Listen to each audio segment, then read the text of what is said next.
आप इंडिया में लैंड होते हो तो यहाँ से एक अलग हसल चालू होती है।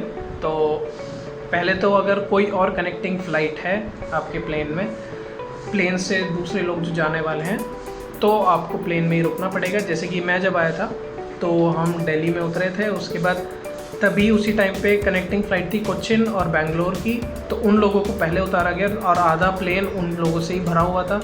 तो वो लोग धीरे धीरे उतरे, तो हम एटलीस्ट 50 मिनट्स तक लैंडिंग के बाद हम वहाँ पे प्लेन में बैठे रहे थे। उसके बाद फिर वो लोग धीरे धीरे करके बिज़नेस पैसेंजर्स को निकालते हैं, ऐसे ऐसे करके धीरे धीरे निकालते हैं। तो प्लीज़ बी पेशेंट। तो आपको प्लेन से उतरना होगा, फिर आपको लाइन में डिस्टेंस मेंटेन करते हुए जाना होगा एंड वहाँ पे फिर आपको वो बोलेंगे कि अपना वाइज़र उतार के एक येलो कलर का डस्टबिन होगा बायोहजार्ड वेस्ट के लिए, उस पर डालना होगा, डिस्पोज ऑफ करना होगा। वहाँ पे काउंटर लगा होगा जो आपको पूछेगा एक डॉक्यूमेंट के लिए जो आपको पोर्ट ऑफ ओरिजिन से मिला होगा, आपकी डिटेल्स वगैरह के बारे में। फिर आपसे पूछेंगे कि आपको कोई सिम्टम्स हैं या नहीं। उसके बाद वो एक स्टैम्प लगा के आपको आगे भेजेंगे। आगे भेजने के बाद आपको एक सिटिंग एरिया में बिठाया जाएगा। वहाँ पे क्या होगा, आपको धीरे धीरे करके बुलाएंगे एंड आपके पासपोर्ट चेक करेंगे एंड उस पर जो भी आपकी स्टेट होगी उस स्टेट के अकॉर्डिंग आपको अलग अलग ग्रुप्स में डिवाइड कर दिया जाएगा। तो if you are from Ghaziabad, Noida, Gurgaon, please don't include yourself in that Delhi line. अपने अपने आप गुड़गांव से होता आप हरियाणा में रहो, नोएडा गाज़ियाबाद से होता आप उत्तर प्रदेश में हो और अब उसी लाइन में लगोगे। उसके बाद एक लाइन में आगे ले जाया जाएगा। वहाँ पे आपके पासपोर्ट के पीछे एक ग्रुप नंबर का स्टिकर चिपकाया जाएगा। तो मेरा ग्रुप था जी और आपको एक सीरियल नंबर दे दिया जाएगा 10, 14। मोस्टली हर एक ग्रुप में ज़्यादा से ज़्यादा 20-30 लोग होते हैं। फिर आपको अपने अपने ग्रुप्स के साथ ले जाके एक और सिटिंग एरिया में बिठाया जाएगा। वहाँ पे आपको पेशेंटली बैठना होगा। इसलिए मैंने बोला था कि अपने पास बॉटल रखना ताकि आप पानी पी सको। गर्मी इंडिया में बहुत ज़्यादा है, इसलिए पानी बहुत ज़रूरी है। You have to keep yourself hydrated. उसके बाद क्या होगा कि एक CISF के जवान आएंगे आपके पास, वही आपके वहाँ पे गाइडिंग ऑफिसर होंगे जो जिनके पास आपके नाम की लिस्ट होगी, सब कुछ होगा। उसके बाद वो आपको थोड़ी बहुत इंस्ट्रक्शंस देंगे कि आपको नीचे ले जाया जाएगा आपके इमिग्रेशन में और उसके बाद वहाँ से आपको बैगेज क्लेम के लिए ले जाया जाएगा। तो अगर आप एक ग्रुप में बन चुके हैं तो ऐसा नहीं है कि आप अकेले कहीं भी निकल सकते हैं नॉर्मली जैसे हम करते हैं। अगर आप ग्रुप के साथ हो तो आपको पूरा ग्रुप का वेट करना होगा। तो अगर आपने इमिग्रेशन, आपका सपोज आप पहले नंबर पे हो, अपने ग्रुप में इमिग्रेशन हो गई, तो आपको वहाँ पे आके वेट करना होगा। अपने सारे बाकी 20-30 जितने भी लोग हैं उनके लिए वेट करना होगा। तो वहाँ पे आके वेट करें। उसके बाद फिर आपको लाइन में ले जाया जाएगा आपके बैगेज क्लेम के लिए। तो वहाँ पे जाके वो दिखा देते हैं कि इस बेल्ट पे आपका बैगेज है। लकीली एक अच्छी चीज़ ये है कि बैगेज बेल्ट से उतार के यहाँ पे फ्लोर पे रखा होगा। आपको वो बोलेंगे कि जाओ और अपना लगेज ढूंढ के अपनी ट्रॉलीज़ पे चढ़ाओ। नॉर्मली ट्रॉलीज़ ईजिली अवेलेबल नहीं होंगी, एयरपोर्ट के किसी और कोने में होंगी। तो प्लीज़ ऐसा करो कि पहले अपना लगेज ढूंढ लो ताकि कोई और ना ले जाए।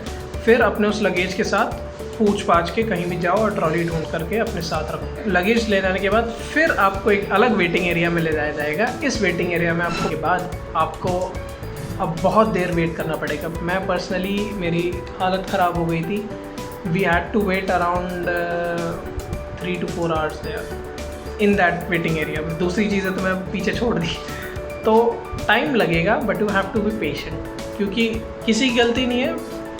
बहुत ज़्यादा फ़्लाइट्स आ रही हैं, बहुत ज़्यादा लोग हैं। तो मैं आपको आगे बताता हूँ क्या स्टेप्स हैं। तो आप उस वेटिंग एरिया में रुके हुए हैं अकॉर्डिंग टू योर स्टेट्स। अब क्या है, आगे वो नाम अनाउंस करते हैं फ़्लाइट का कि दुबई टू दिल्ली वाली फ़्लाइट के लोग और इस स्टेट के लोग, क्योंकि मैंने आपको पहले बताया था कि अकॉर्डिंग टू द ग्रुप्स वो डिवाइड हो चुके हैं। तो वो बोलेंगे दुबई टू दिल्ली वाले लोग and Rajasthan, UP and Haryana के लोग, इस स्टेट में जाने वाले लोग आगे आ जाएं। तो आपको लाइन में जाके लगना होगा ऐसे। तो आप लाइन में जाके लगेंगे, वहाँ पे उन्हें अपना पासपोर्ट दिखाएंगे, ठीक है, और वो आपका पासपोर्ट वहाँ से कलेक्ट कर लेंगे। माइंड इट, वो आपका पासपोर्ट कलेक्ट कर लेंगे, अपने पास रख लेंगे।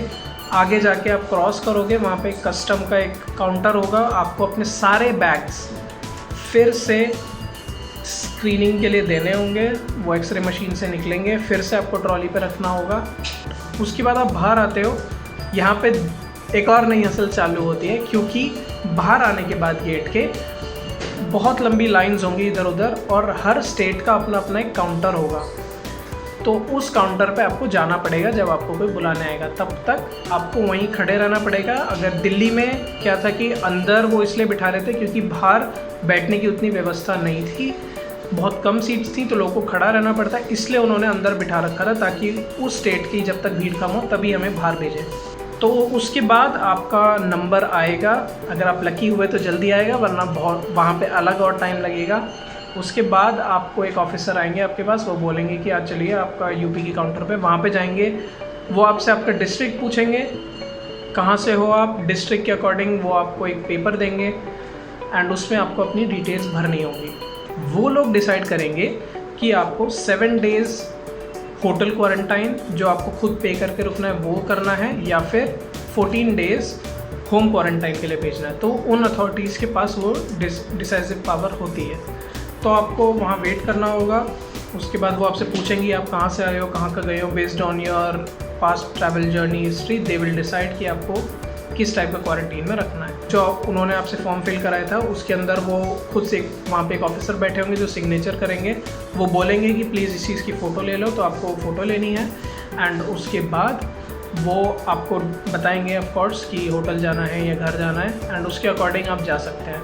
अगर आप होटल जा रहे हैं तो वो आपको गाइड करेंगे, एक बस में बिठाएंगे एंड बस में चढ़ने के लिए कोई आपकी हेल्प नहीं करेगा, चाहे आपके पास कितना ही ज़्यादा लगेज हो। तो इसलिए मैं कह रहा हूँ कि लगेज अपने लिमिट में रखना, ज़्यादा वो मत करना।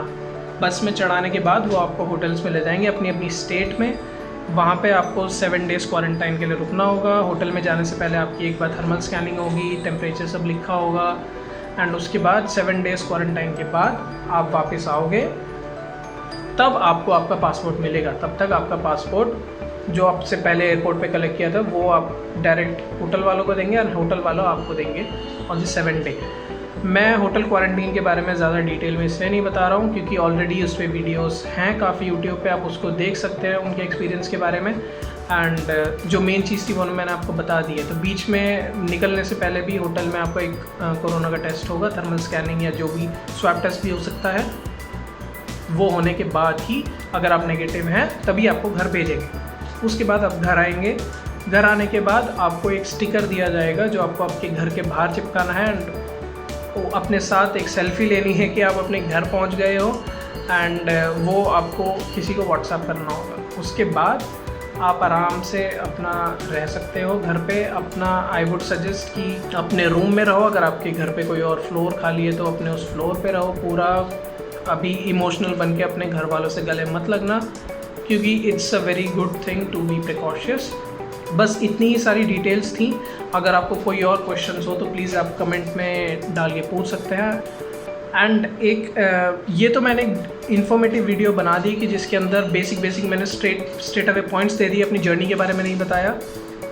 एक एंटरटेनिंग जर्नी ब्लॉग आएगा आगे, तो प्लीज़ स्टे ट्यून एंड इस वीडियो को देखो, दिखाओ, फैलाओ and subscribe to our channel. Signing out, bye bye.